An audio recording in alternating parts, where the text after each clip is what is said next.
All right, everyone, welcome back to the Delineation. Today I am with Jenn Zahrt of various different things. I'm going to give my brief introduction of her, and then I'll have her introduce herself. But I met Jenn Zahrt originally, I think, in the first 5 minutes of my first astrology conference, which was SOTA of 2018. And Jenn is absolutely, in my opinion, the funniest person in the astrology community. As well as, I mean, she's just doing all types of stuff. I like her level of ambition, and all of the work that she does is absolutely crazy. And today I really wanted to talk about all the stuff that she does. So, yeah, with that being said, I'd love for you to introduce yourself to my audience. My name's Jenn Zahrt. I love astrology. I've been doing it for 25 years, and I have my fingers in a lot of different pots of the community, mostly centered around publishing. And I teach, I lecture. Yeah, what else is there to say? I mean, well, that kind of just dives us into, I mean, straight what we want to talk about. So you run the Caeli Institute. Is that what you said? That's what I just started. Yeah, it's an astrological library that has over 10,000 volumes of astrology books, magazines, newsletters, archival papers from various ancestors in our community. And it's a culmination, actually, I feel, really, of all of the different things that have inspired me to do astrology from the get-go. What inspired you to do that? It's something that came together out of a myriad ways of trying to figure out why, when I was just learning astrology, I was 15, and I thought to myself, I love this so much, how can I study it in college? And my first astrology teacher, his name's Gary Lorenzen, happened to be the curriculum designer for the first college to offer a BA in astrology in our country. And I thought to myself, when I grow up, I'm going to go to that school. And by the time I got to the point of choosing a college, I realized, maybe I should go to a different college first and get a degree from a different school and do something a little more, like, I guess, quote unquote, already respectable. And when I go back, I'll circle back and I'll get a second BA from Kepler. And by the time I finished that process, I had decided to eventually go on to graduate school and get a PhD. So I still had in my mind I was going to get this extra BA just to, do it. They had lost their chance to accredit degrees, so I could never go to that program. So you're one of the very few people I actually know that have an experience with Kepler college, and I feel like a lot of my followers probably have no idea what that even is. Okay, could you share about that? Yeah. So when I was first learning astrology in the 90s, Gary was designing the content for Kepler, and the curriculum design was based around actually a natal chart principle, but he didn't tell that to the state of Washington. Oh, wow. So I have the actual original document that they drew. It was a chart wheel with the houses in it, and then each stage of the undergraduate development would go through the first house, second house, third house, and all of the topics pertaining to those houses were going to eventually provide a total education. As we know, all the houses in the chart are talking about the domains of human experience, as my friend Ken Bai says. So it's this idea that you could get a full education where astrology is included in the liberal arts curriculum. So if you're doing math, you have to know math to be able to cast a chart, right? You have to know history to be able to understand why certain things are important. Astrology helps you time historical cycles, so everything that we do in a typical liberal arts degree can have astrology fed back into it, and that was their mission. They were trying to say, why is it that for the last 300 years in the modern West have we not been able to study astrology in higher education? And they were forging a path to do that. And astrology's always had this kind of respectability problem because people think that it's a superstition or that it's pseudoscience, and that's frankly not true. Once you know the techniques of astrology, you realize very quickly you have to have a lot of education. You almost need to be a polymath and know so many different subjects to be able to do it well. And there are rules. It's not all intuition or this kind of system of divination that relies upon casting bones or doing cards or anything like that.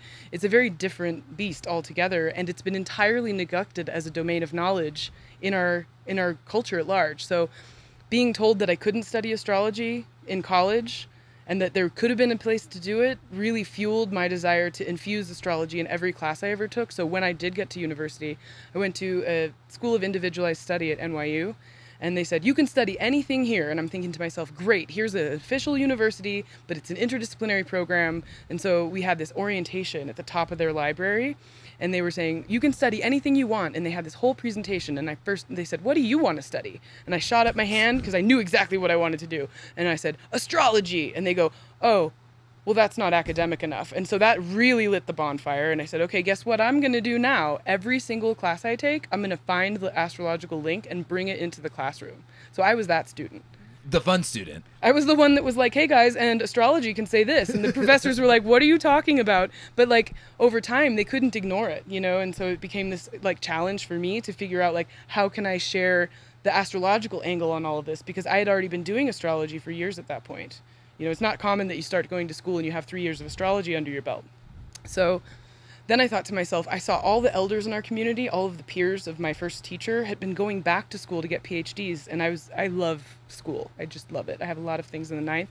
Higher education is my jam. So I was like, you know what? I have so much momentum behind me. I'm going to go from my BA to my MA to my PhD, and I'm going to fast track that. I'm not going to go back and get a PhD, because all of the people that were doing that, they were in their 40s and 50s. I was like, I'm going to get it from Jump Street.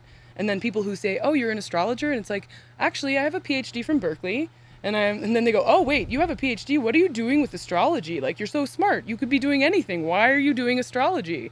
So, you know, it became a kind of like, I was the challenge at that point, you know. That's so funny that people are like, why would you use your job? I'm like, out of all the jobs to do right now, like, why? You could be a professor of German in a famous university. Why are you doing astrology? My uncles would say like, oh, you were so smart. Why did you choose this? You could have done anything else. And I'm thinking to myself, I'm living like I'm retired in my 30s. This is awesome, you know? Like, why would I want to do a normal job when I can be an astrologer? Yeah, when you can literally look at the stars and pontificate. So you said something a minute ago that was reflective of something that we talked about in the car, of astrology having to have a lot of like merit. And my followers know I'm very like, I totally believe astrology is a science. And then you're like, I want to push back on that. And so I feel like this is like, I want to talk about your other stuff, but like this is totally the moment for it. So I'm going to wait. Okay. No, I just like, tell me your opinion. Go. All right. So I'm going to quote Patrick Curry, who was one of the people that inspired me to pursue this at all when I was first reading about astrological texts and things. And he had done a history of the practice of astrology in England, right? And he says, astrology is not a science or a religion, it's itself. So when we think of the word science in an American or a US or a sort of English language context, we think of like a hard science. It's co-opted that. When you take it to the German world, science is a branch of knowledge, right? That's a different interpretation of what science can be. And the branch of knowledge with astrology has so many valences of historical merit and spiritual merit, if you want to take it in that direction. And you can also do statistics if you wish. I don't think statistics is robust enough of a system to account for the symbolic interpretations possible with astrology. When you think about the hard sciences, they're about repeatability of an experiment. So if you say, for example, like, I'm going to study everybody who has Mars on the descendant, for example, and it's like, what are the distinctions between those people and all of this? And it's like, yeah, but you're Cam. You're not just Mars on the descendant. And there's no second you, right? And so astrology has a whole other way of interpreting cycles, patterns, and all kinds of unfolding of mathematics over the course of time. So in that way, it's scientific, but it's not a science per se. Like there's an element of human interpretation that is involved that lends itself to a beyond science, actually.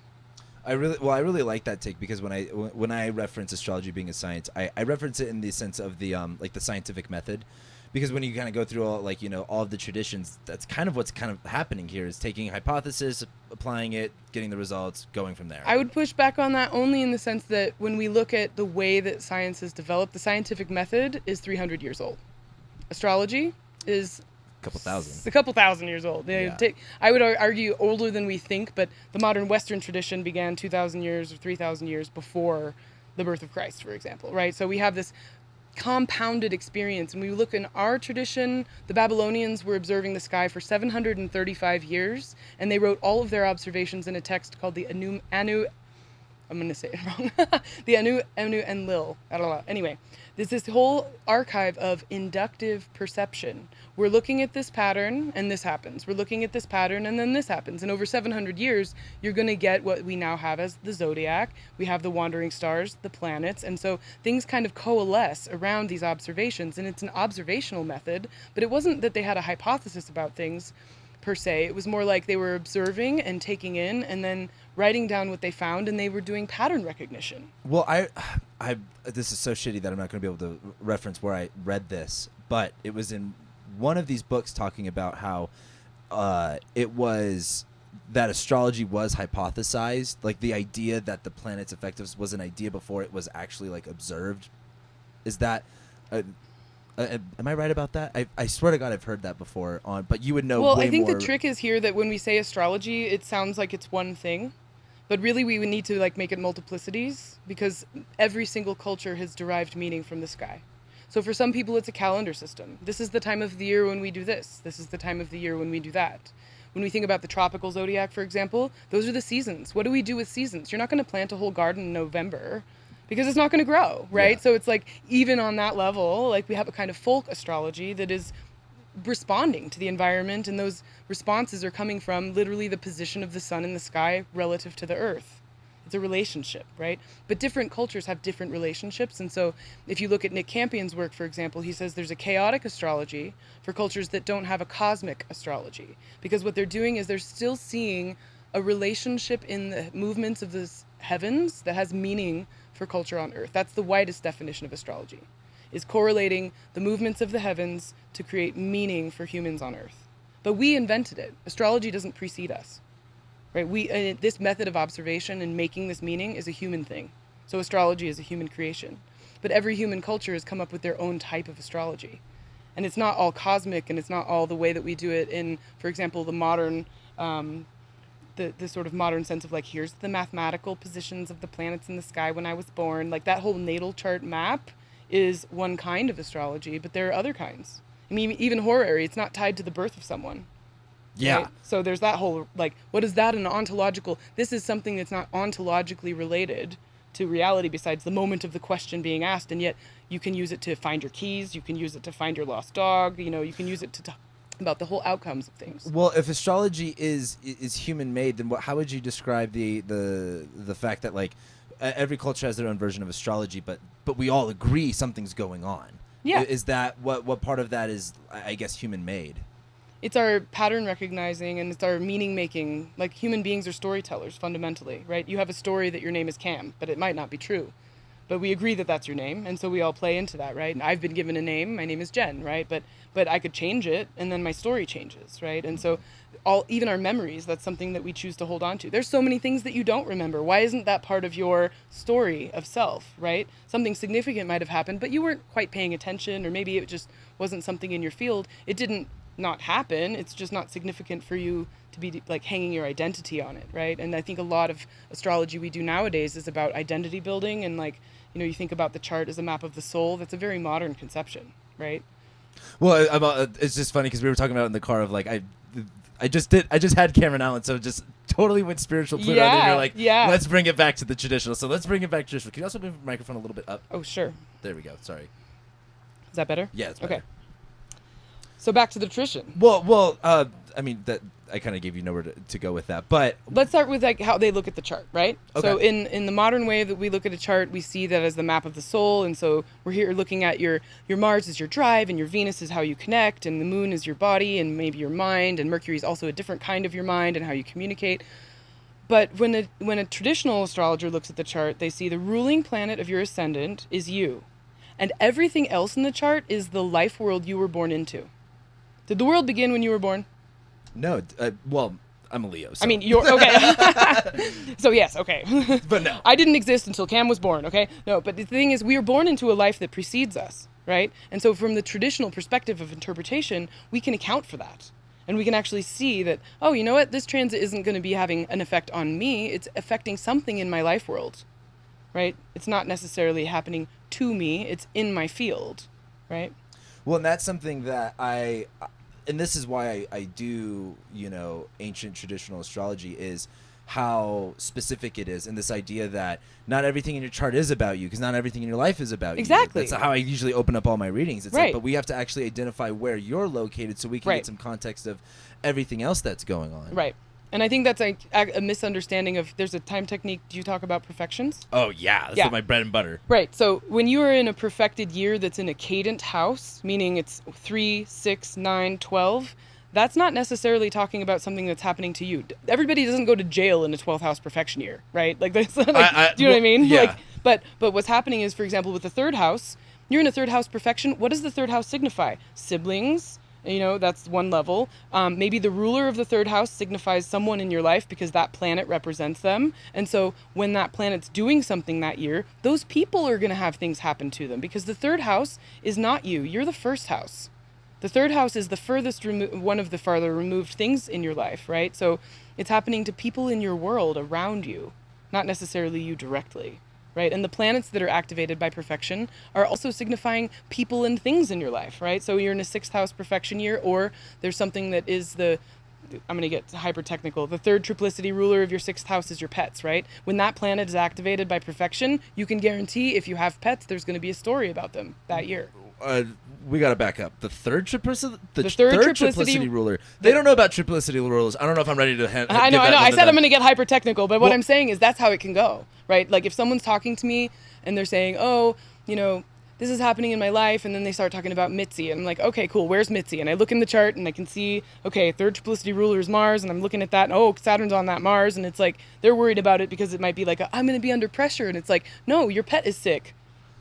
It's not necessarily, and it can be both, right? It's not just one thing. It can be showing up on multiple levels, but like the pet is still sick. You know what I mean? Yeah, and that's something that's really interesting too, is as far as like I've always noticed that whether it's a perfected house or a planet going through a certain, mostly like a perfected house or like something specific, is like all of the specifics of that house will manifest. And there's something about, and I get into this in my client work with the natal promise. I always talk about like, at the end of the day, it's the natal promise. Yep. But it's everything of it's not just it's not just Venus and Leo in this way. It's Venus and Leo in all of the ways. And I find that so.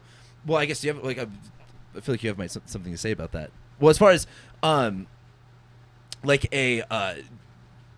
going into like what house ruling multiple different topics and all of those topics coming up. Same thing with you brought up the natal promise. I don't remember if it was a second ago or in the car, but I'm actually kind of curious about what your takes are on the natal promise. Well, then I had a talk today about how charts live on after we die. So like you exist, right? But your body will not live forever. And I talk about the Epic of Gilgamesh because it's our first human story. And this goes back to the core thing about human beingness, right? So Gilgamesh is 2/3 immortal and 1/3 mortal. What does that mean? It means he's got to die, but he wants to be immortal. He wants that 1/3 like excised so that he can like achieve immortality. So the entire story of the Epic of Gilgamesh is he's performing these great feats to get fame for all eternity. But what happens is he still dies, and what becomes immortal, and the reason why I can even talk about him right now is because he did cool stuff. He lived boldly. He's like, okay, I'm going to kill the bull of heaven. That didn't make Inanna very happy. He's like, I'm going to like cut down this massive sacred cedar tree. That made the gods super pissed. And so they killed his best friend. And his best friend was a kind of wild man, Enkidu, right? And so Enkidu has to die. And he's realizing what death actually is. And he goes, I don't want to die. I want to live forever. Give me immortality, right? And so he goes and he's like, okay, there's got to be one person on earth who's mortal, who's achieved immortality. And his name is impronounceable, but he goes and visits that guy, right? And so, right, like, I'm such a good scholar. So he goes and visits this guy. If I tried to say it, it's going to sound like a sneeze. I thought in the book it was like the name of the guy was unpronounceable, because that sounds like something I would read in a very ancient text. It's very, like, in medieval German stories, they'll say, this is the most amazing sword you've ever seen. It's so indescribable. I can't say any words about it, but let me try. And then they spend like 300 lines of poetry describing every single gemstone on this sword. Anyway, so here we are, and it's almost like the Noah flood myth, right? So he goes and crosses the waters, and he finds this dude, and the guy says, if you want to learn how to be immortal, you have to stay awake for 7 days, and then I'll tell you. Because he knows he's going to fall asleep, right? He's like, there's no way you stay awake for 7 days straight. So what does Gilgamesh do? He falls asleep right away. And the wife is like, hey, wake him up, help him out, And he's like, no. What I'm going to do is I'm going to bake bread. So he bakes a loaf of bread, and he puts a mark on the rock, and then he bakes another loaf the next day, and another loaf the next day. And after 7 days, Gilgamesh wakes up, and he's like, I've been awake this whole time. And he's like, actually, take a look over here. And he let these pieces of bread in various stages of decay speak for him to prove this bread is covered in mold. This bread is gray. This bread is hard. This bread is a little stale, and this one was baked today. And you can't fake that. That's time passing. That's the natural process of mortality, right? And so Gilgamesh actually can't challenge that. Like, he has to, like, admit defeat. And he's like, there's got to be one last thing, right? So the story doesn't end there. He's like, okay, cool. If you want the one plant, which I think is probably a psychedelic plant, but I'm not like super Gilgamesh scholar here. There's one plant at the bottom of the ocean and this like body of water. If you get down and get that plant and then do some other like whatever magic with it, then you can be immortal. And he goes, okay, I'm going to do my one last great act and go get this plant. So he dives down and he gets it, but this serpent comes up. snatches it out of his hand, and then immediately sheds its skin and disappears. Wow. And he's like, oh, I had it within my grasp, and then he dies, right? So it's like Gilgamesh had to die. He was 1/3 mortal. He didn't get out of it. But what he did do is he lived his life so boldly that now we have this amazing story, right? And that's what we're doing on this planet. So he existed, and his story lives beyond him. So when we're living our charts and we're executing our native promise, that sounded really violent. When we're living our charts and we're like doing what we're here to do, then when we're on target with that and we're aligned with it, and I think this is the magic of what astrologers can bring to people, is that those things live on beyond you, and we have techniques to figure out when that's going to come back into popular consciousness.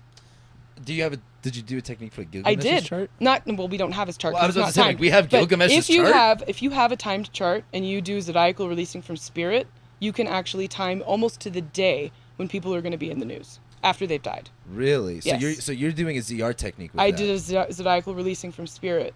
So what happened? One of my examples is are these peak periods or loosening of the bonds that you're seeing? it's a peak period. It's the technical thing you're looking for is any peak period can be useful to see when this person will come back into popular consciousness. And by that I mean like maybe the news or something like that, or when someone's appreciating their work, right? But it's also most prominent when it's the releasing from spirit hitting the sign 10th from fortune.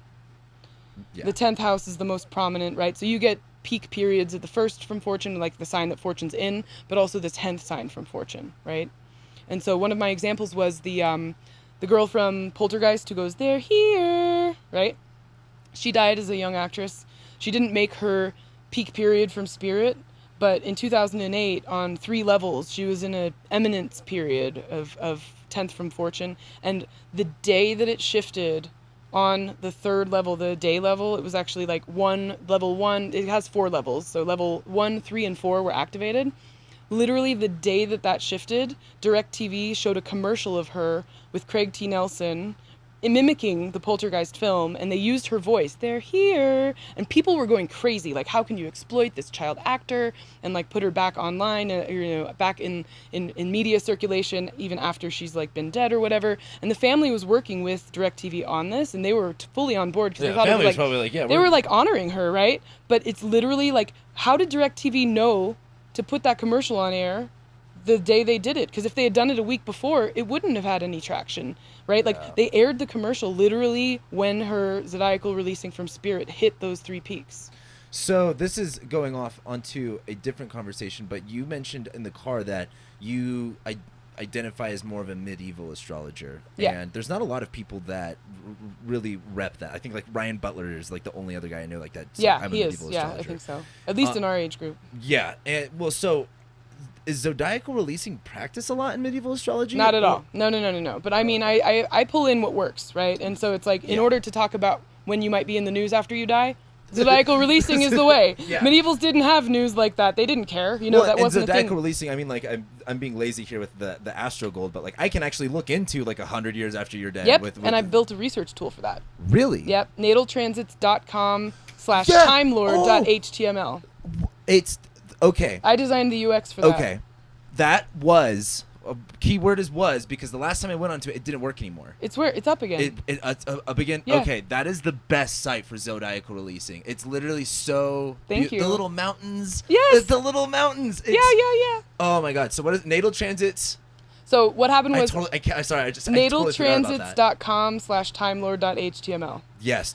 So I was getting into zodiacal releasing, and most of the software was like producing these lists of like, L1 cap number, L2 number, and I'm like, I can't read this. That is not speaking to me whatsoever, because what I wanted was to see duration instantly, and I wanted to see what's called an angular triad. That's Robert Schmidt's term. I wanted to see when something's beginning and when something is in the peak period and when it's ending, and I wanted to color code it. And then so the glyphs are there because it's supposed to be an instant thing of where's the mountains? They're all going to be in the same color on that website. So you guys have to tune in and just load the website now and look at it, because it's pretty awesome. much it's like ZR with color coordination with length and that because that.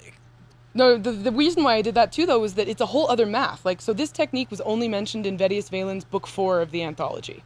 No other astrologer ever touched this thing. This was like a very long lost thing. Robert Schmidt translated it, and it's been popularized. And so what I saw was, okay, signs ruled by Mars have a 15-unit duration. Signs ruled by Venus have an 8-unit duration. And I got obsessed with memorizing these numbers. And then I was like, oh my gosh, you could create a graph that shows 8 units, 15 units. So I got graph paper out and I got colored pencils out. I have this stuff still. I should send you photos of it to splice into the video. I would love to see it. And I actually graphed it out, but because it's a fractal that has 4 different levels, I realized I would not only like put total cramps in my hand, but I was going to run out of space. And so my friend Kent Bai had been designing and coding nataltransits.com. So he had all of the astronomical data loaded in there into his software. And I mentioned to him what I was doing like analog, and he's like, come on, let me help you make it digital. So I spent a weekend with Kent, and we came out with that website in 1 weekend. Wow. We jammed on it. Just 1 weekend. And we were like, I was like, okay, I had all these colors. I chose 12 colors, and I'm like, that's messy. Let's just pick cardinal is going to be magenta, because I love magenta. The color choice is so interesting. It's so They're my favorite colors. And then tangerine, and then cyan. You know, I'm like, that's a nice mix. You know, those look good together. So the fixed signs are that like fiery tangerine, and the mutable signs are that soothing cyan color or whatever. And so you'll notice they're always the same, right? And so you start to learn it, and it's very easy. And once you get that in your system, you're like, okay, cool. These Venus periods are 8 units long, and we have you have that duration that you see, and then the color coding tells you whether the sign is cardinal, fixed, or mutable, and it just is easy to read. You can tell instantly, and you can feel it with your body. When I first got into ZR, I mean, like, I understood how to do. Yeah, if you want to also like maybe tilt it this way. Yeah, that's probably good. Do you the circle, the other one, the big? Yeah, that one. We'll tighten it. No, the other one. This one? The long silver rod. To the right. That? Yes, that thing. To the. There you go. Yeah, sorry, it's a little sketchy, but when I was first learning Zodiacal releasing, and I found that website, I'm pretty sure Chris told me to get on that website. I was like, oh, well, this makes everything a lot more easy to actually understand versus just being like. I love how you were like, I was obsessed with memorizing the days. I'm like, that not me. I was like, when I saw the days for ZR, I was like, nope. Calculator do that. No. Like, but I mean, those lists that are in the software, like Ephesus just has a list, and even Solar Fire, they just like missed a whole opportunity to design a really cool user interface. And so I'm glad that Kent and I spent that weekend together. Like, you can make amazing things in a weekend. I'm just saying, like, just like put the pedal to the metal. But I can also like feel it, like if you have, and this is sort of my own spin on my experience of Zodiacal releasing, but like one of my favorite personal periods is when it releases to Aquarius, right? And that is coded with a color. It's going to be orange, right? And you can see that it's 30 units long. And when I looked at that from when it was releasing in that time, that was my favorite job. And you know, when you're releasing from spirit, it's the stuff you're doing, right? And so it's not necessarily your profession, because if you're an artist but you're not making money doing art because that's not in your chart to do it, your spirit is still showing the art, not the job, right? Wow. Okay. Yeah. And so I was like, I was in my first publishing job, and I was having the time of my life. I worked for the best boss, and then when it recurred on the level 2 again, I founded Revelor Press. Wow. And I was in the middle of my best work, and it wasn't the same. Like, the nouns changed, the verbs slightly changed, but the adjectives were the same. I was like so in love with life, and I could see when it would end. So I was like, I gotta really work, because this is going to be so awesome. And when it like releases from Aquarius to Pisces, you know something's going to shift, and it did. And it was like, I'm glad I knew, you know what I mean, to take advantage of it. And it also didn't hurt when it shifted, because I was like, oh yeah, time's up. Let's do something else now. Yeah, that's one of my favorite things about astrology, just knowing of the time to experience something and not. But that's a great segue into your press. Revelry? Revelor. Revel in lore. Revelor. Revel in lore. Oh, okay. Yeah, that's what it is. Revelor, right? I smashed together like Revelor. Yeah. Well, because every time I was saying this in the car, I was like, I read that and my brain could not compute what that word said. So Revelor. Okay. Yeah. So you're doing 2 presses. Yeah. So you're doing Caeli Institute, 2 presses, plus the Mountain Astrologer. Senior editor of TMA. So the Mountain Astrologer. Let's actually, we'll go into Revelor in a second, but there's probably a lot of people listening that don't know what the Mountain Astrologer is, that probably should, just for the history of it. But what's the Mountain Astrologer? What are you guys doing? Who are you? So on November 24th, 1987, Tem Terektar printed out a little newsletter in Colorado. It was in Nederland, Colorado. That's where it started. Really? Yeah. He was just a young astrologer and wanted to make a little newsletter. He wrote all the articles for it, and he went around town passing it out to people. And it has grown up into the longest continual in-print astrology magazine in the United States and also probably the world, but it's in the English language. And we have a circulation still of 10,000, which is epic for astrology. And that's got to be, I mean, probably like the biggest. I can't. It's think the biggest of, one. I can't think of any other competitors or anything like that. And you know, it's funny. I was trying to look over here if I have a Mountain Astrologer somewhere right here, but not accessible to me. But you know, when I'm just blown away by just the website, how much has changed. Yeah. Well, like again, one of the main reasons I want to have you here today is like you do so much shit. Like, I think I work hard, and then I look over at your, like, bio, and I'm like, holy fuck. Like, how do you do all this stuff? And I guess, like, I'm really curious about, like, what is your purpose in sense of, like, art? Like, because I'm assuming, like, the Mountain Astrologer isn't just, like, a job for you. Like, you seem very passionate about what you do and why you do it. So I'm really curious about, like, your ambition for this. Sure. With the Mountain Astrologer specifically, the change that you're noticing is because Tem unfortunately passed away from cancer in 2019, and that was really hard for the magazine, and it was their Saturn return in a way. Oh, wow. Yeah. And so they navigated some rapids in the transition from Tem owning it to the new owner, Ray Sapp, who's an amazing person who I love working with. And she's taking it in this new visual direction, and she's making it her own, because before he passed, he said, Ray, I've built this amazing magazine, but you know, when I sell it to you, you've got to make it your own. And he died just before the sale closed, so that was really rough, you know, but she's been able to, like, navigate transitioning from the old style to this new style, and the website was a huge moment in the shift, because then people could see on the surface of things. We didn't have a website that looked like it was made in 1997. Now all of a sudden we had a website that looked like it was made for today. Yeah, you know? I was blown away by how nice that website is. I mean, like, that is really modern, really clean, and light years different from my, because the last AMA I had was literally like, it looked exactly the same as all the 80s and 90s ones. The TMAs, I have so many at the library. We have so many, like, sets of TMA because people collected them. So when I get donations, they're like, do you want our Mountain Astrologers? And now I'm like, I have 6 full collections. Like, I don't really need your Mountain Astrologers, but thank you. Maybe I can donate them to somebody who wants all the back issues. I don't know. But the look, our graphic designer, her name is Caeli, she is just on it. Like, she's got such a solid vision for where she wants to take good astrology design, you know? And it takes a whole team, you know, like, everything at TMA is a, like, nice, like, well-oiled machine of teamwork. That's just really good to hear too, just because I know in certain, whether it's an institution or a business, whatever, like, getting the team together is like the make or break. And if you don't have a good team, there's nothing happening. Ray's built a really solid team, and I'm happy to be a part of it. So yeah, the editorial team is about 4 people, right? And so we sometimes have guest editors come in, but it's usually the 4 of us. And I remember getting the Mountain Astrologer when I was small. So I was in the mid-90s learning astrology, and so I was in that heyday of TMAs, like, you know, that was the watering hole. That was the Facebook for astrology back then. They didn't have social media, so astrologers were contributing to it, and that's where you got your info. You know, that's where you learned techniques. That's where you met the other people in the community. And so the letters from the editor or to the editor at that time are a super fascinating part of the magazine, because those are the people asking the questions or pointing out mistakes. And it's like, now we do that on various forms of social media, and it's instant. We don't have that lag of print publication. And that's a challenge for us, actually. Really? Yeah.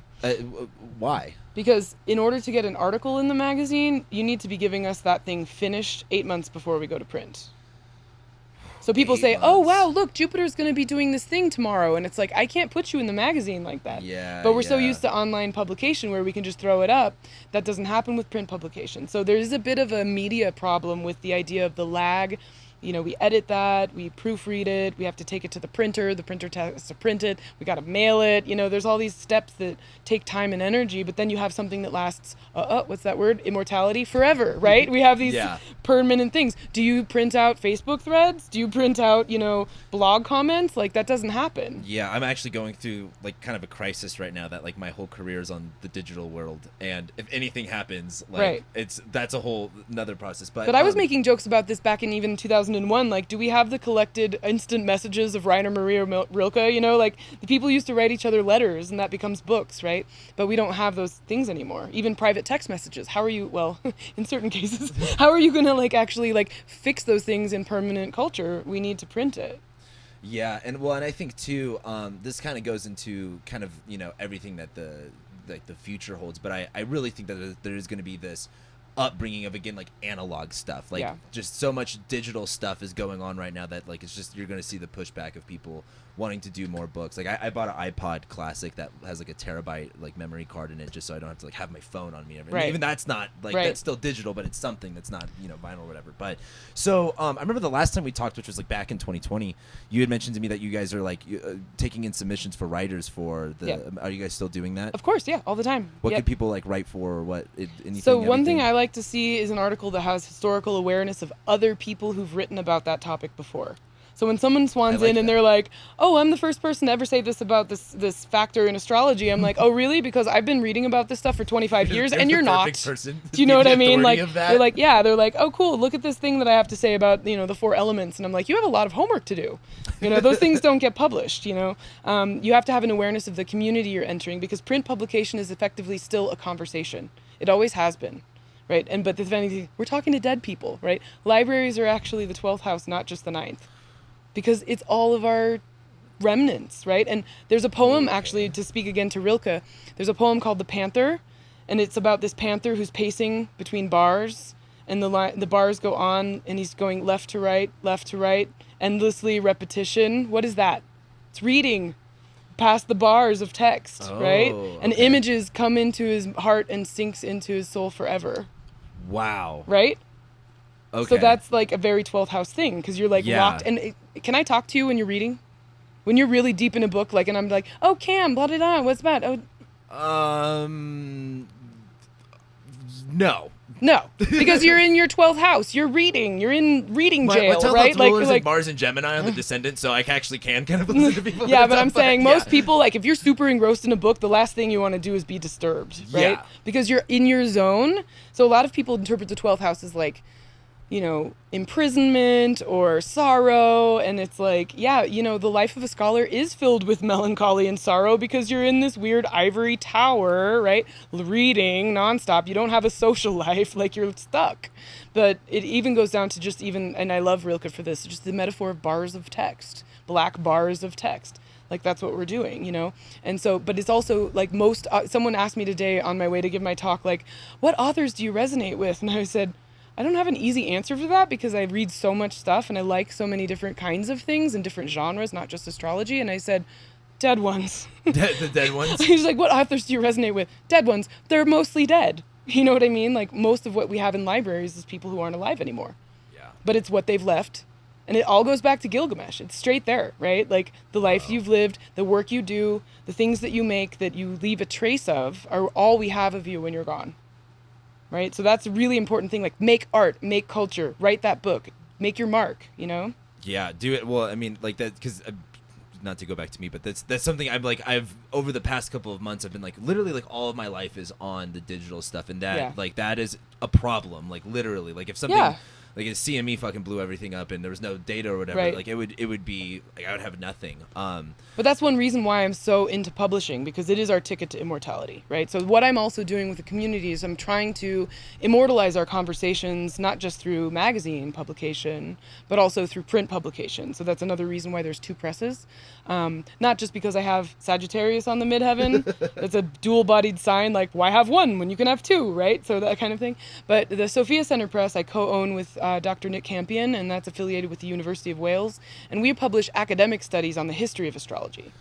Really? Yes. Okay. What is? I mean, say that one more time. You post. So the Sophia Center for the Study of Cosmology and Culture. Notice there's no astrology in the title. Gives an MA in cultural astronomy and astrology. So we're looking at the cultural history, the philosophy, and even the historical techniques developed over the course of time from an academic perspective. Right? We want to see, what have we done with this body of knowledge that has been neglected in so many other, I would say, like, disciplines or fields, and we're putting direct attention onto it, right? Like, who is this astrologer? Why did they draw their charts like that? You know, and how did it shift from being a square chart to a circle chart? Like, that's a whole article, right? Yeah. And it's important that we write that down and that we look at it and that we give testimony to it in a way that's citable by future scholars. I had no idea that's what you guys are doing. That's because so when those awesome. People at the top of that library at NYU told me it wasn't academic enough, the reason why is because the publications aren't academic enough. So I'm like, oh, okay, then I need to make publications that are academic enough. Wow. But that takes time. So I'm Yeah. on like a 40-year mission. Like right now, Well, that's even like now. a part of your purpose. Yeah, but I mean, I knew then, right? That was already 3 years in. I'm 25 years in.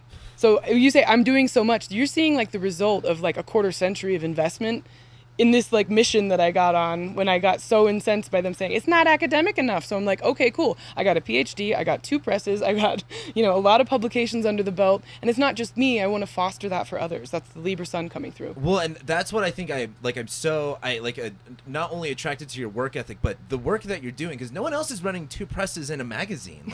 I can't think of any other person. And a library now. And a library. Like, that's really, Yeah. really, like, completely different, and you're successful at it, and it's in an area in which these aren't just like fiction books or whatever, like right. these are like, or these are like, I mean, something that's so attractive with astrology is I'm reading books from thousands of years ago. Like, Right. if you write an astrology book, there is a chance it can be read in In a couple thousand years. That's what I'm saying, like, how right? many other That's the books are thing. being read Yeah. that from that long ago? So Right.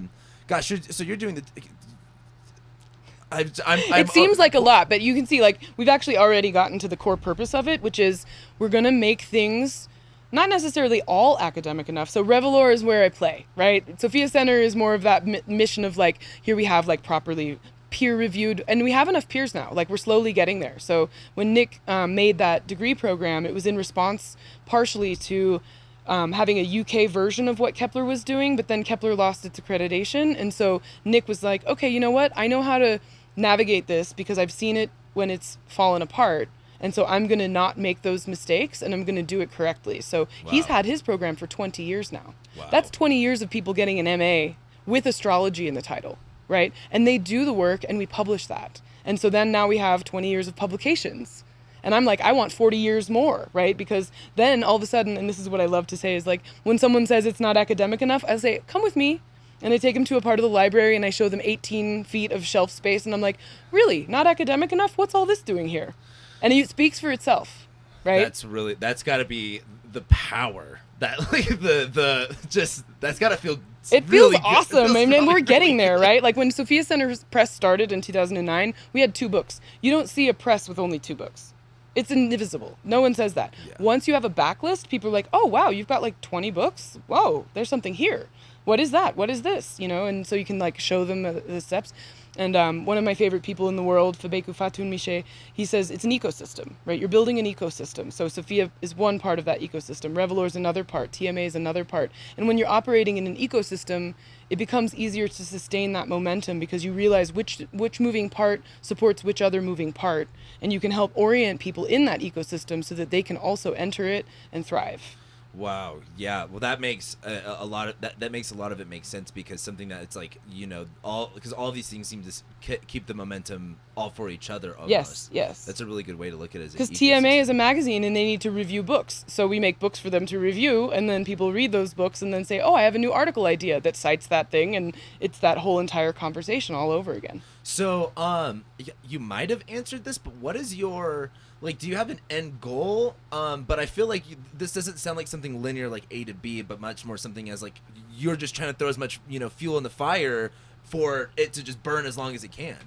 Yeah, I think over time, I'd like to see my uncles not ask me why I'm doing astrology instead of being a professor, right? Over time, I'd like people to not tell someone who's going to go to an interdisciplinary school that they can't incorporate astrology into their studies because it's not academic enough. So, and it's not that I want astrology to be in academia per se, but academics are the ones who decide what is legitimate knowledge. So when I was at the Sophia Center, I did go back after my PhD and got an MA from them because I wanted to be in that environment and meet those people and be a part of that community.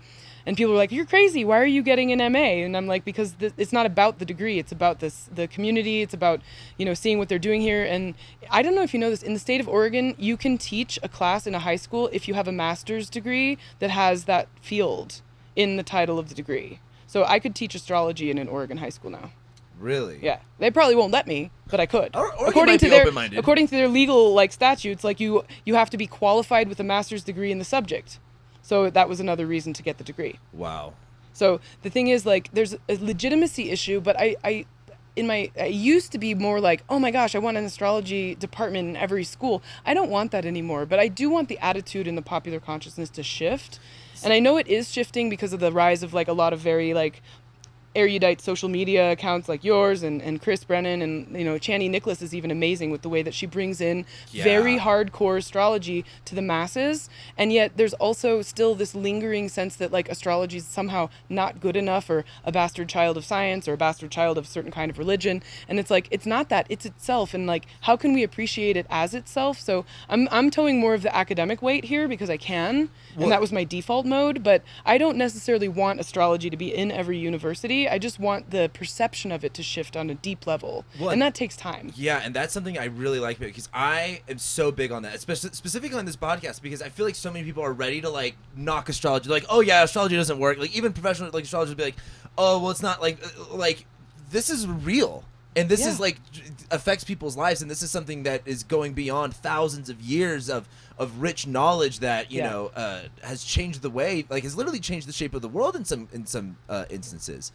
And I really like that you're doing it. I would also agree that I don't necessarily would want it in every department of academia, but I'm really big on like, no, this needs to be respected, because this is like this isn't just some hojo bullshit or whatever. Like this is the real deal, and it's I'm super thankful for talking to you, because you're one of the sources I'm going to be able to hear about being like, no, I'm doing the fucking work on the back end here. And like, sure, there might be people like me fucking doing all the social media stuff, getting it in popular consciousness, but like actually in terms of how people in positions of authority and power are going to be able to perceive it, it'll be harder to knock it off with that type of stuff. And this is something that I sometimes I like to, I have a lot of like therapist clients, like most astrologers, and I try to egg them on. I'm like, you should use astrology, because if someone could give it credibility, it's you guys, if anything. Yeah, I wouldn't go the therapy angle necessarily, but that might just be because I'm not interested in psychological astrology personally, So we each have our own ballywick and we do our own groove, right? But for me, the groove is also just trying to help everyone who does astrology understand that they do have a groove, and that we can respect each other's grooves, right? So when you said I was a medievalist, it doesn't mean I'm not going to use techniques that work. It's more about like seeing the lay of the land and then understanding, okay, to answer this question, this astrology can help. To answer that question, this kind of astrology can help. And I know what conversations I like to have, so I use the astrology techniques that allow me to have those conversations. Exactly. Yeah. And then, but it doesn't mean your conversation's bad. Like, who the hell can say that? Right? Yeah. Like, no conversation is necessarily bad. It's just, I don't want to have that one. I want to have this one. And medieval astrology, in my case, like, presents techniques that I enjoy using, right? Well, that was a question I want to ask you a minute ago, but brings us back to it, is what is the, because I like that you use that term, but what is the what are the main differences that you really see with medieval versus like an ancient Hellenistic, which is really popular, or there's a lot of difference in medieval and like evolutionary or Uranian astrology, but like what is the main difference, and why do you subscribe to that more, or why do you find yourself practicing medieval astrology more? The techniques that were developed by the Arabic era astrologers, and I say that on purpose because Rob Hand has pointed out that they weren't necessarily Arabic astrologers. They were a lot of Persians and Jews and other religions practicing astrology at that time. So it's not necessarily like Arabic astrology per se. They were trying to take their own spin on it, and they had a different kind of mathematical interest. They were constantly calculating where East was, and that was one innovation that actually was an Arabic one, of just the ways that you could permutate the lots and also figure out what is the basis here of this. They came up with these really complex part algorithms, right? Like the part of brotherhood, the part of redheads, the part of this, right? Your dog, like your cow. Like they're just adding all this stuff together. And they also came up with something called the Almutin, right? And this is where if you're going to talk about profession, for example, there are many factors in the chart that can cover profession. And so you can say, okay, well, it's the 10th house, but it's also the sun, but it's also your Mars, and it's all these factors, right? And then you can add up the essential dignities on all levels for all of them, and you come up with a winner, right? I teach a class about this on Almutins. Almutins are awesome. My colleague Nikki Smuts has written a book about fertility astrology. She gets 80% of the people she touches pregnant. Really? That's a lot of people. That's a lot. And it's a lot of. I mean, it's not 100. And I think a lot of people put pressure on astrology to be 100% accurate. No other science has that. None. Right? I kind of like that, because I'm like, yeah, we should. Like, but it's also good to throw back at the scientists who are like, well, astrology doesn't work in 20% of the cases. I'm like, which science works in 80% of the cases? Thank you. Right? Thank you. Right? But the thing is that there is like a margin of error, and that's okay because we're human. Like, we have a 1/3, you know what I mean? We're Gilgamesh in that way. Like, something will always kind of fail a little bit, and that's okay. Right? That's normal. That's entropy. But when she has the almutin of pregnancy, she can diagnose secondary infertility in ways that Western medicine can't using astrology. And it's specifically medieval astrology in that way. So, you know, I think that Hellenistic astrology was a great foundation, but I love the way that the medieval astrologers added to that tradition and permutated that tradition because I already did it today. Triplicity rulers of the houses, that's a medieval technique. Dorotheus talks about it. I'm literally reading Dorotheus, and it's the first thing, and I always find it so interesting that it's always the first thing is like triplicity rulers that they always open up with, and I was doing more with it, and it's really crazy how that is such a fundamental technique in so many traditions that is really not talks about it, but the medievals take it to this next level of just perception and use and the way that they sort of like, you know, in my experience, just I love the way that they put it to work, you know. And I found it like I can have a client come to me in real time using triplicity rulers. I can like unlock whole other levels of a conversation just looking at their chart and doing it in my head. But I wouldn't expect everybody to do that. That's just how I do it, you know? Well, and it's also, too, something that I keep learning is there are so many techniques. Yeah. There are so many things going on. Yeah. And whether or not which ones are appropriate for the right place at the right time. And, well, here's another question, because you're still seeing clients, right? Yeah. How often are you employing specific techniques that you want to use versus using techniques that are just going to get the job done? I would say it comes out, like, I think astrology is also sentient, and that's where I also wanted to push back with you on the science level, because sometimes, like, I got this person contacting me out of the blue. It was midnight, and I could feel, like, I call it the red telephone of spirit. Like, something was just like, okay, you got to read this chart. I don't normally just drop what I'm doing when someone has, like, a cry for help, but she was about to buy a house, and she was just really concerned about the situation. And I never do this, but I was like, something moved in me and was like, do a relocated something or another. And I don't relocate that normally. I said, do her astrocartography from a relocated perspective. And it ended up, this was a long time ago, so I'm like jogging my memory here. But she was having a secondary progressed new moon, and it was falling into her third house from her natal chart. But when I popped the location into where she was trying to buy the house, it was exactly conjoined her IC. Wow. And I was like, oh, there's the answer. Yeah, put the offer in. Wow. Because she was really worried about it. Like, is it going to work? And I'm like, oh, it's going to work. Like, yeah, because the relocated IC was exactly on that secondary progressed new moon. So you do relocated all the time. Most of the people come to me for a location. Well, yeah. Well, we had a consultation on that.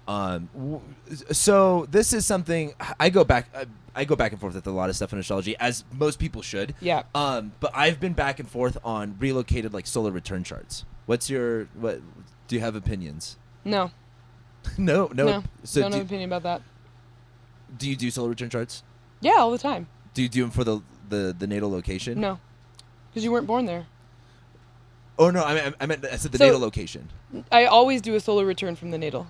From the natal, but you don't do it for. No, some people do that, and that's cool, and that might work for them, but it doesn't work for me. But you looked up at a secondary progress chart for her relocation where she was living at that point. Yeah. Wow. So that's like. That's really kind of mind-blowing to me right now, because like that's kind of like the same thing but in a completely different like flip-flop. Yeah. It's like not looking at that's actually really, what really I'm saying crazy. is not wrong. I just don't do that. Yeah. Typically, right? It's just not how I read, because in my sense of like ontology, like you're not born. Like here's the reason why I think is actually true. People will go, okay, I'm going to relocate my solar return, and it shows me that I'm going to have a really cool chart if I go to Japan.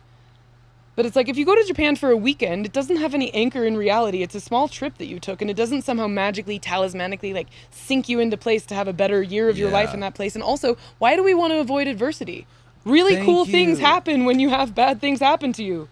Yeah, well, there was actually, now that I'm thinking about it, because, well, there's certain things where, like, for example, I have a client, I've been thinking about this a lot. She had, like Aquarius rising 0 degrees, and she was thinking about, like, living in LA. And she had like Pluto ingressing into Aquarius, like right, and her Pluto line was right over LA. And I was like, I don't know how I feel about being there at that time. Like, it's maybe not avoiding adversity, but like, I mean, we were just talking about this too, because you live on your Mars line. I shouldn't say I'm from my Mars line, but my Mars line is where I was from, and I've gone back and forth of like, God, should I just move back there? And what were you saying about that as far as like? So like when people come to see, say for example, like a location reading, and they're like, where should I live? The first thing you have to do is look at the natal promise. Yes. Where should I live? Like, it's not the moon. It's not, what you would normally think of as like the natural significator of home. Yes, might be the moon. But for you, for example, it's Mars. So when I'm looking to see where the best places for you to live would be, I have to include Mars, because in your chart, Mars rules what you consider home, right? And so those people will be more comfortable in a Mars place. People born with an angular Pluto, I don't normally put people on Pluto lines because it's kind of like being tickled too long. It's intense in the wrong way, right?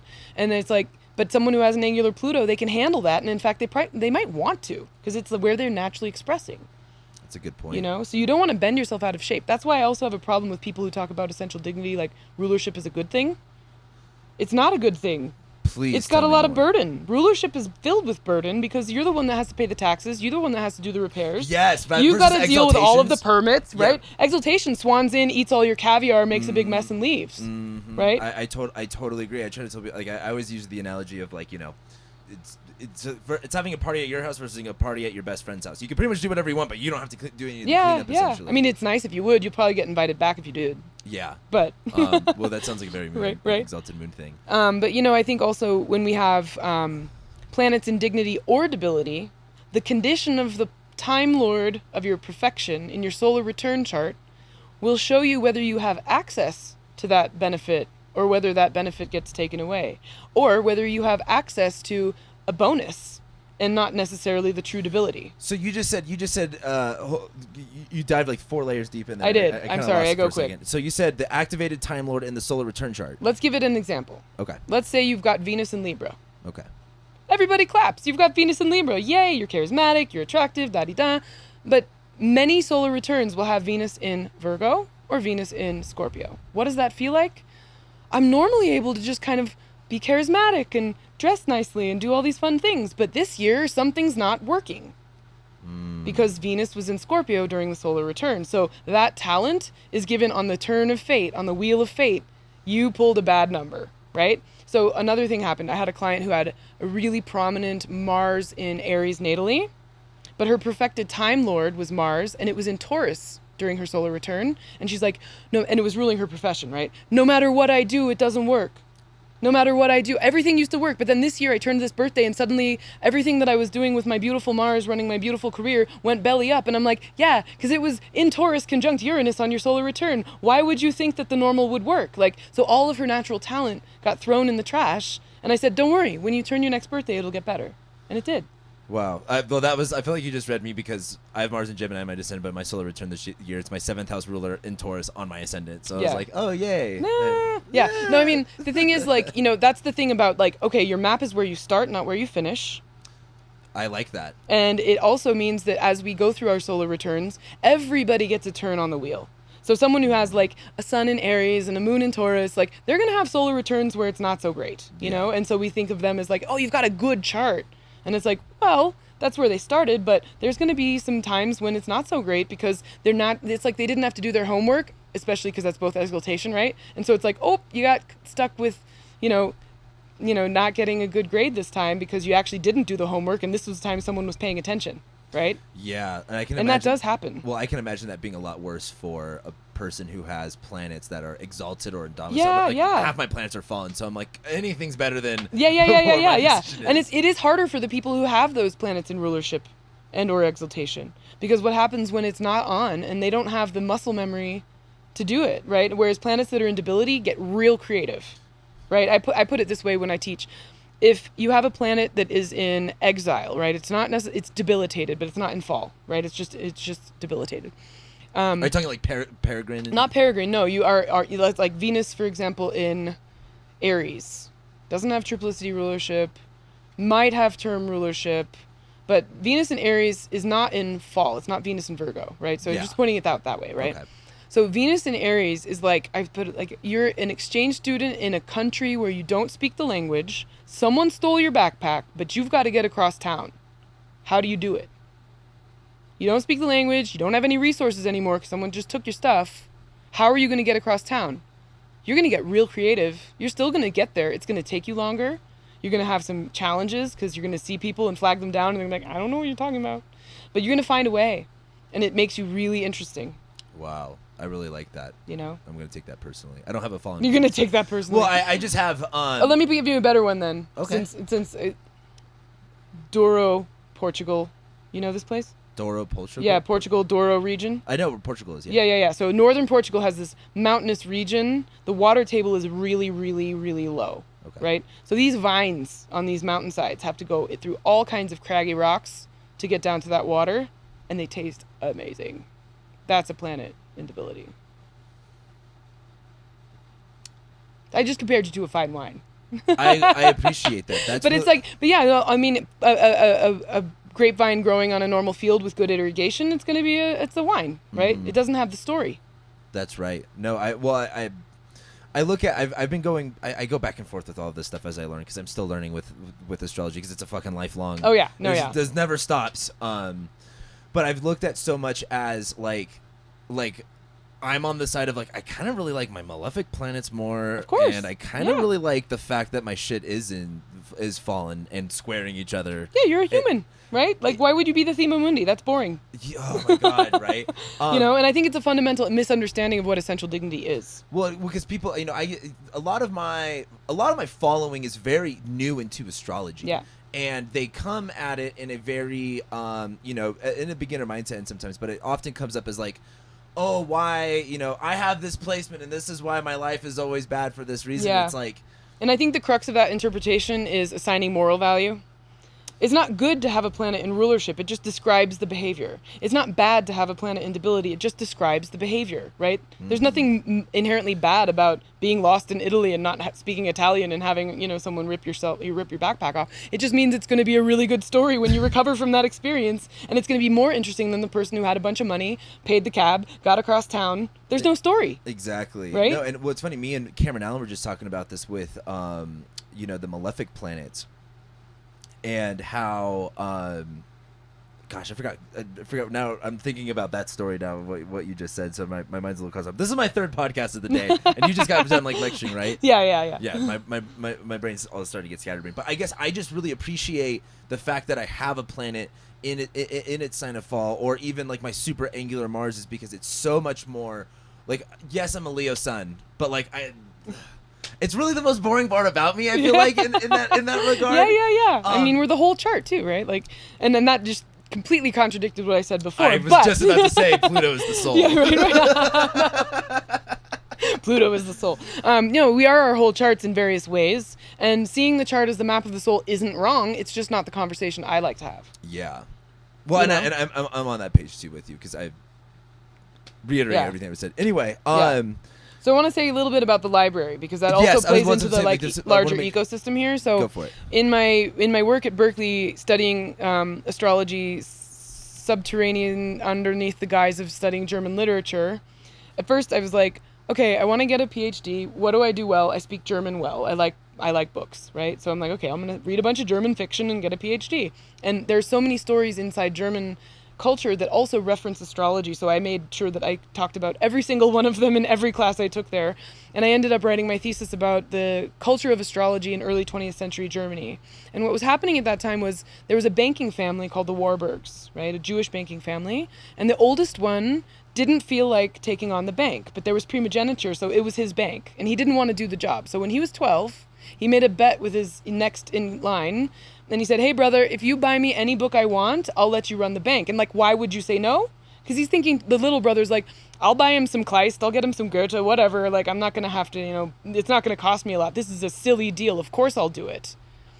But then Abby decided, okay, I'm going to collect all these books. And he went mad. He collected, by 1911, he had 1,500 astrology books. Wow. Yeah, I don't even know if there are 1,500. That's what I was saying. That was what the source said. So, I mean, it's in the thing. But the thing is, he collected books about the art history, and he was fascinated by the visual history of astrology. Right? So he was trying to collect all of these visual documents of the way in which the human imagination had been depicted in more esoteric subjects.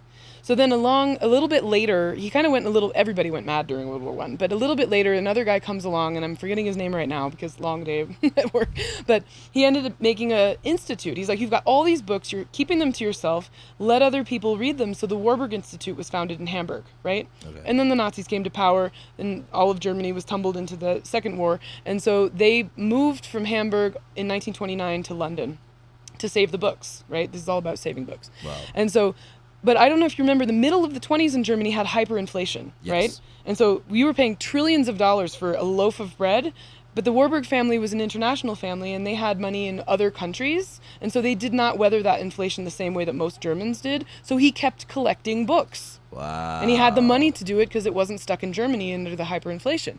And so the University of London eventually picks up the Warburg Institute as a branch, like a special collection, right? And so now if you wanted to do the history of astrology, like I always wanted to go to the Warburg Institute and study. But they did. Go to the Warburg I know, Institute. right? Yeah. But their focus is the art history of astrology and kind of these more like, and they do have astrological documents, you have to, but they don't necessarily do the things in the modern age, right? Their collection pretty much stops probably around the time that he was collecting, and they're not interested in these modern astrological texts that have been published in the last 100 years. So someone has to. And so for some reason in 2013, Dr. Linda Lehman came to me and she goes, I have 2 boxes of German astrology books from this woman who passed away, Sigrid Joel. Would you like to find a home for them? And I'm like, they're my home with me. Like, that's my home, right? And so she gives me 2 boxes of books, and she unleashes this weird, like, voracious, like, pattern where, and then someone else died in North Carolina, so her husband gave me 15 boxes of books. And then Michael Earlywine, who's a veteran astrologer in our industry, had a Heart Center library in Big Rapids, Michigan, and he decided to sell the building and liquidate his books. So he donated a lot of them to a university in Illinois, and then he said, does anyone else want to come and get the rest of them? I'm a super Buddhist, you can have them for free, but you got to come out here and pick them up. So I said yes. So I flew to Grand Rapids, got a U-Haul, drove to Big Rapids, packed up the library, and drove it to my mom's house. And then Kepler College closed their library during the pandemic, right? And so wow, as they were, they were going to not have a physical location because why can you can't go anywhere when everything's locked down. Rewind. Back when I was founding Revelor, I joined the board of Kepler College. So I bypassed getting a degree from there, but they were like, oh, you're in Seattle now. Will you join our board? And they're like, hell yes, I'll join your board. Because they liked that I had a PhD. They liked that I had the passion for the subject. They liked that I had this weird desire to get a degree they could never offer me. And I had this institutional memory of their mission, right? Uh-huh. And I'm obviously still on it. And so they said, okay, come to us. Their books were in storage back then because when they had to close down their accreditation program and they couldn't offer degrees anymore, they closed their library and put it in storage. And I'm like, these books have been in a storage unit for 6 years. We have to get them out. And I was on this warpath to get them out of storage.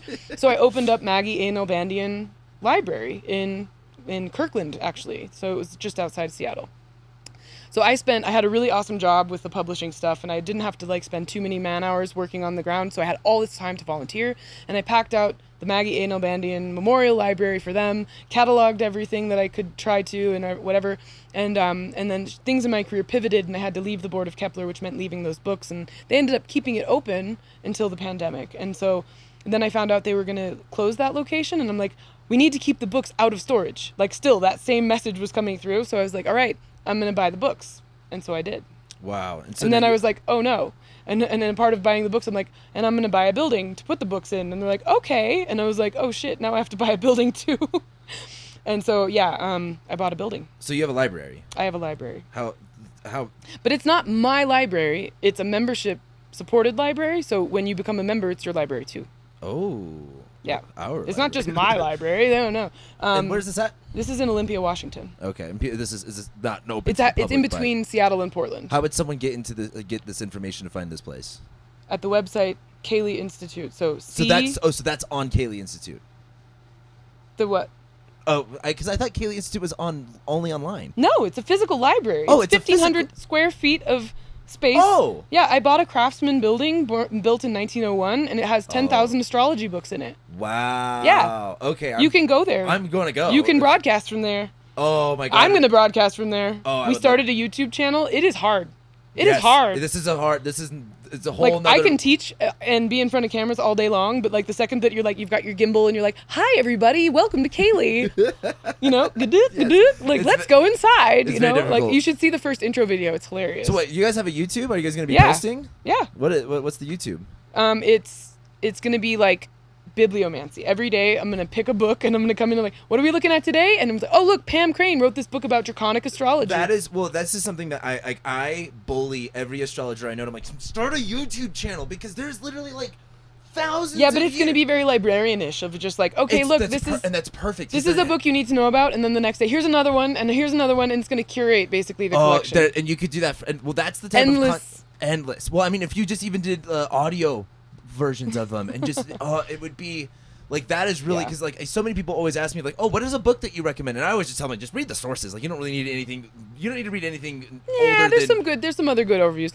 Demetra's book Astrology and the Authentic Self is really good. Yeah, or even her ancient astrology book, which is, I still haven't gotten it through all the way, but it's really, really good. But like I really think that there's so many books, and there's just so not. It needs to be. My Gen Z just wants it to be on the digital mainframe. I'm like, Gen Z.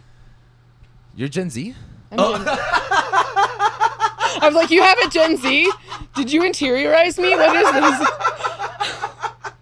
Oh, whoa, that totally flew over my head. You're Gen Z? Yeah, Rick Levine's been going around all weekend being like, she's the only person that has a whole generation named after her. I'm like, wow, oh my God, that's Rick, really it's such funny. a good dad joke. Anyway, but yeah, no, the thing is that, okay, so here's the thing. Warburg Institute, London, cool, that's not here. And they don't have the same collection principle that I do, which is that if they're going to say this stuff is not academic enough, let's study what we did wrong and look at like, oh, this cover changed. Why? Look at all the books from this publishing house versus that one, and actually do like a more anthropological examination of ourselves, right? And the other issue is, when I was doing my thesis, I was having a hard time getting the sources, because if there was a book about astrology that I needed, it wasn't going to be in Berkeley's library, so I had to use interlibrary loan, and it would take up to maybe 2 to 3 months to get what I needed, especially for the German stuff. And so it would be like sent across the ocean. I'd get it, and they'd like, you have 2 weeks to read this, and by the time I could read it, the next thing wasn't even in yet, so I couldn't compare them side by side. Wow. And so this is also kind of a personal, like, solving my own research problem, because it feels like heaven. You say, I want to study degree symbolism. Well, there's 16 books about that. And guess what? They're all in the same room. You're like, oh, E.C. Matthews over here. Oh, look, this is over here. And you can just pull it off the shelf, stick it on a table, open them all up, and someone says, oh, this footnote says it's on page 160. Okay, well, that's right here. Let me go get it. Boom, and it's there. Wow. Right? So it accelerates. You said gas on the fire. It completely accelerates the possible research. That sounds, I think I'm using the right word here. Cathartic? Is that, oh, yeah. Like, that's amazing. That's crazy to think about, Yeah. because that's something I have a very small library, but it's something I get excited about, is the fact that I can go, ooh, yeah, this book says this, and I think I can go to this book, like, this is where it comes from. Yeah, that's the joy of research, right? Oh, God. Yeah. Well, I'm so, like, I never went to college or anything, but I have a very, well, it's so funny that you say, like, astrology is not academic, because when I got into it, I was like, God, academia is everywhere. I know. It seems that way now. Yeah, it's definitely shifted since when I started 25 years ago. Well, and I have been forced to, like, take on an academic mindset with a lot of this stuff. Yeah. So if I want to know about traditional, all that stuff. And so something like that just sounds like, oh, man, like that's, you can have a lot of fun and with there's that. a workshop space in the basement. Right. Really? And so, yeah, it's a 1-story building with a workshop in the basement. And so it's like got a nice wall of books and a gallery area. And so. You never spelled Caeli. CAELI.institute. CAELI.institute. That's the website. Okay. Yeah. Perfect. Caeli, Celestial Arts Education Library and Institute. But I refer to it just as Celestial Arts Education Library. And I had a few criteria for this, right? So one of them was, why did you have to buy a building? Couldn't you just rent some space? No, because in print publications, like TMA, for example, rent always kills you. The idea that some landlord arbitrarily, maybe even after 15 years, decides to sell the building or jack up the rent, like whatever that is, it's like, no. You need the security of having something in your ownership, which is why now I'm like, I don't have any, I do have a couple actually, but anyway, but like when I'm thinking about essential dignity and people are like, rulership is the bomb, I'm like, have you seen all the things I've had to do to open this motherfucker? Like, oh my God, like it is not I would like necessarily, to be an exalted guest. And do you know what I mean? Like, that's where I want to be, right? Like, you know. Geez, you know, like people are like on, and I'm like, I don't know about that election with that planet in rulership. Like, let's do one for like another vibe, you know.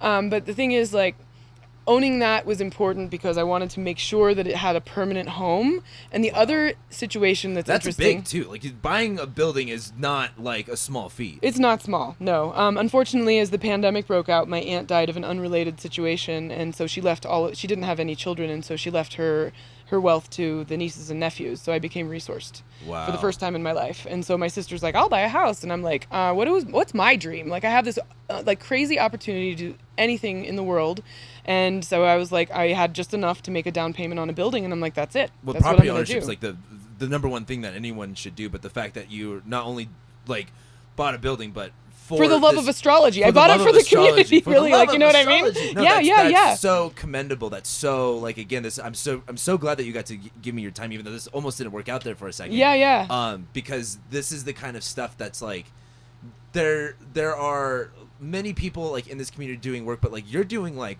really crazy work. Like it's not like just reading your website like, oh, you're a publisher here, publisher there, editor here. It's like when you really actually add up, and then plus this library thing, it's like you're kind of on a mission that I think in a very long time from now people are going to be able to Gen Z. Well, people still have the Warburg Institute. You know what I mean? Like, it still exists. So I am definitely interested in that kind of institution building because academia has obviously not fully recognized us. This is an extra academic research library. I'm not interested in being a part of a university yet, right? It needs to be its own place where we can do that work. I'm happy to help guide that research, make it legible to the academe if that's what that project needs to be, but also be a place where we can gather in a more scholarly environment and have those conversations with each other where all the books are right there, right? It's not some fiction of like, oh yeah, I was at home and I had this thing, but it's not here at this conference. It's like, no, have the conference there and there will be those. It sounds like a great place to debate stuff. Sorry, there's a little spider crawling across my face. Yeah, so Ariadne's here. So we have, this really cool thing. And the other criteria I had, which is very important, goes back to my lineage from Jump Street, right? I started doing astrology because Saturn was on my moon. My mom grounded me for 6 months for doing things that don't need to be on air. So she's like, oh my God, you disobeyed me or you're grounded. And I'm thinking to myself, oh my God, my life is falling apart. My German teacher from high school, I mean, every kid, like, I'm grounded, like Saturn's on your moon. What are you going to do? It sucks, right? It always sucks. Even in Indian astrology, I just learned it's one of like the big things that sucks, right? Sign before, of, and after your moon is like a huge thing, right? So basically I'm grounded, and my German teacher and I are already very, like, I loved German. I just loved the logic of the language and everything, and it was my favorite class. And he sees me as super sad. He's like, what's wrong? I was like, I got grounded. And he's like, okay, when were you born? What time and where? And he gives me this chart. He says, can you go to Powell's Books? And I'm like, oh my God, that's like the only place I can go. My mom said I was going to high school near Portland. He's like, she said, you can go to the library or Powell's Books, but nowhere else. You can't hang out with your friends. You can't do anything, but I'll take you to the library because libraries are supposed to be like, places you get smarter and you get good grades or something. I don't know. So anyway, I go to Powell's and I get the list of astrology books he tells me to get. And he goes, let me know after school if you have any questions. So my mom was picking me up after school, but she didn't get off work when I got off school. So he would teach me astrology after school. Wow. And I did that for 6 months. God. And I didn't want to do anything else. The second I met astrology, second I met astrology, I was like, this is what I want to do. I didn't care that I didn't have a social life. Again, that Saturn vibe, right? And I was like, okay, this makes perfect sense to me. Why don't people study this? Why is this not something that's in school? Why don't we get to know this? Why am I doing all this other crap in high school and I'm not learning this, right? And so that was another thing that totally galvanized me towards that. And he had gone to high school in Olympia, Washington. Caeli is located a 15-minute walk away from Olympia High School. Wow. So all those people who can't drive yet, who maybe get grounded, maybe not, who can't like wait for mom to come get them and don't want to sit around in classrooms, can walk down the street and hang out at Caeli. Well, you've got to feel really proud about that. It's super awesome. In your home, like it was a massive triumph to like be able to achieve that. Just even on like a personal level, you just sound like someone who is really living their purpose. Yeah, that's very fucking rare. When all of this started to happen last year, when it became clear that the library was going to be sort of the thing, it felt like not only a culmination of so many things, but also like I had this moment of like when Kepler agreed to sell me their books. I cried and I had this like almost like ecstatic moment to myself of like, I'm living my chart. Like, this feels so cool. I'm living my chart. And like, I also think that's why it's successful, is that I'm truly living my chart. And like, I'm not, people talk about like work-life balance or like, like balance, right? And it's like, I have a stellium in Libra. It's not about balance. It's about what is your excellence, and putting everything in that direction towards that excellence. And like, I've been pointing in this direction for 25 years. So what looks on the surface of just like, oh my God, all these things that you're doing and suddenly like popping out of nowhere. But like, I've been putting in, I didn't see a client for the first 15 years of learning astrology. Right. And I've been doing it for 25 now. So my practice is a little older, but like, imagine not seeing a client for the first 15 years of learning astrology, right? That's not what I was interested in. I do it now, and I've learned a lot from that process. I think it's very important, but a professional astrologer doesn't necessarily need to be a counseling astrologer. They can be a researching astrologer. They can hold space in so many different ways. And so I also want to have that be accepted too inside our community, that you don't have to just be somebody who does psychological counseling with people every week, I try to preach that to my audience too, because it's like, it doesn't matter what it is. Take what it is that you want to, like, if it's astrology, take it and then do whatever you want with it. Even if you just want to be a dabbler who uses it for business elections, that's fine. You're still an astrologer. You might not be like professional in that way. Like, my work in professional astrology is a lot to do with publishing in addition to seeing people, right? And also then research and now the library. Well, so like, I call myself a professional astrologer, but you're a professional astrologer in almost a completely different sense in a of the different word. way. But we're both professional. And I think I would say the marker for me in terms of someone being a professional is having a deep toolkit. A professional knows which tool for the job. Right? And that goes also to a little bit, we wanted to talk about house systems. I have something called the open house system. So it's funny you say this, because I think Cameron mentioned you, and I have SJ on tomorrow, and he was like, I talked to him about this, he's like, oh, Jenn Zahrt is the reason why I got into astrology. And so he said open house system, and now I'm listening. Okay. So I called it the open house system because, like you said, I was the funniest person, and I was like, this is a fucking joke. Open house, like, come in, it's an open house. But the idea is that use the house system appropriate to the historical technique. That validates so That's much, because right now I'm like, mostly in my practice I'm using whole sign houses, but like in horary I'm using Regiomontanus, and I tell people I'm in a what's the word? My brain is like fried right now. I'm in a non-committed relationship with any house system. Like, that's right. You have to be polyamorous with house systems, and here's why. Every single client I see, I read their chart from whole sign and a quadrant-based system. Why? Because it's the inside and the outside. The whole sign house system will tell you on paper the journalist view of someone. Yes. Right? Oh, you have this on the back of your head. I can't see the back of my head, so it feels good. You're like, oh, that's what the back of my head looks like. That's cool. Wow. But this is why psychological astrology got so entrenched in American culture when they were doing that deep process, Liz Green style astrology in the 70s and 80s. The Placidus or the Porphyry or any of those quadrant-based systems is the inside out. It's your vantage point from your chart, not the paper version of Cam. Wow. And when you can help someone, and this is interesting because I don't normally do like deep trauma type readings or whatever, but I call the gap between the way your chart shifts between whole sign and I'm going to just say Placidus because that's my favorite one. And it's my favorite. And it's my favorite because it's related to magical hours, like planetary hours. That's why. I just talked to Wade about that, and he went into all. Yeah. Placidus is awesome because of that. I grew up, I cut my teeth on the Koch house system, which I thought was funny. Wow, you pronounce it that way? It was German. Oh, it's German? His name is Koch. Oh, I just say Coke. Coach, Cock, no, Coach. Coke. Anyway, Coke many houses, Coke houses, yeah. Okay. Yeah, that's what I was like, Coke houses? What? Cock, Coke, whatever your flavor is. So you've got this, quadrant-based will look one way, whole sign will look another, and the gap between those two I call pain. Because when someone is living from their quadrant-based chart and they're not aware of the possibilities of the whole sign, it hurts. Because the world is coming at you one way, and your expectations are another. And when you can reset those expectations, you become a life coach. No, I'm kidding. You are able to help someone see possibilities. That is a life coach thing, though. You can help them see possibilities and understand, oh, that's why they do this to me, and I feel this way. When I learned my 8th house sun was a 9th house sun, I screamed for joy.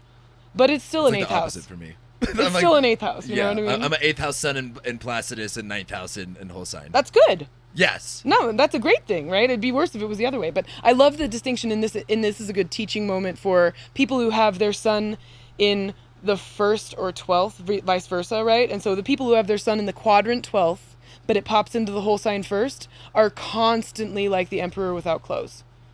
All they want to do is hide, and everybody goes, look at that, and they can't hide. It hurts, right? But people who have their sun in the opposite direction, or like in the 11th versus 12th. Like it just, you get this whole entire perception of like, especially with the 12th, because the 12th house sun loves to just like veg out and watch TV. Yeah. You know, it's not all about like super trauma. It's just like they're just tuned out, man. Like they're reading, don't bother them, you know? So there's this interesting gap between those two, and they're both valid and they both need airtime. Every time.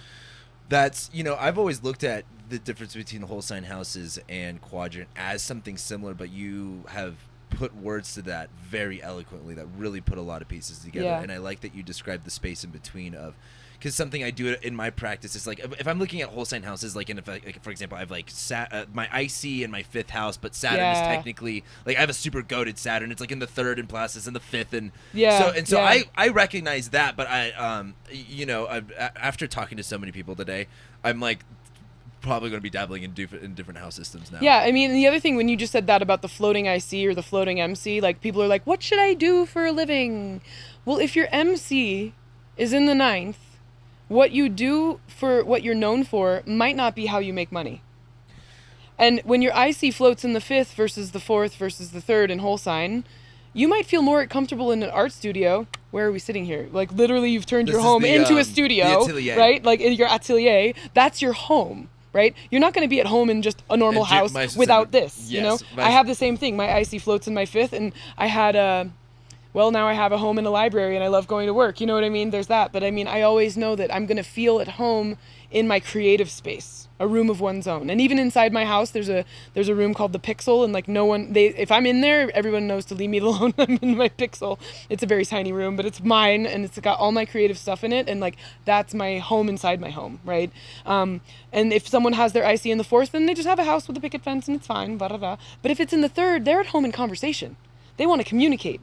They're at home in that kind of circulation, and it's this other kind of relationship, and it's not necessarily like a creative space or just landed property. It's this relationship of communicating something, right? You can find a lot of people who want to be teaching with that placement, or like they're at home in the classroom, right? Yeah, well, their midheaven's also in the 9th. And then their midheaven's in the 9th. So 9th versus 11th, my midheaven's in the 11th. I'm meant to build networks of people. I'm doing that, right? It's not in the 9th. Me saying like, oh, I haven't worked on my great American novel. I'm not on this planet to do that. My midheaven isn't floating in the 9th. But the people who have it in the 9th, they need to make a body of work. And if they're not doing that, get on it, right? It's not a career for its own sake. Yeah, I'm very bossy when I do consults. Good. I love telling people what to do. I see their chart and I'm like, you need to do this and this and this and this. And it's like, wait a minute, isn't that unethical? Shouldn't you be sensitive? And I'm like, no, they came to me.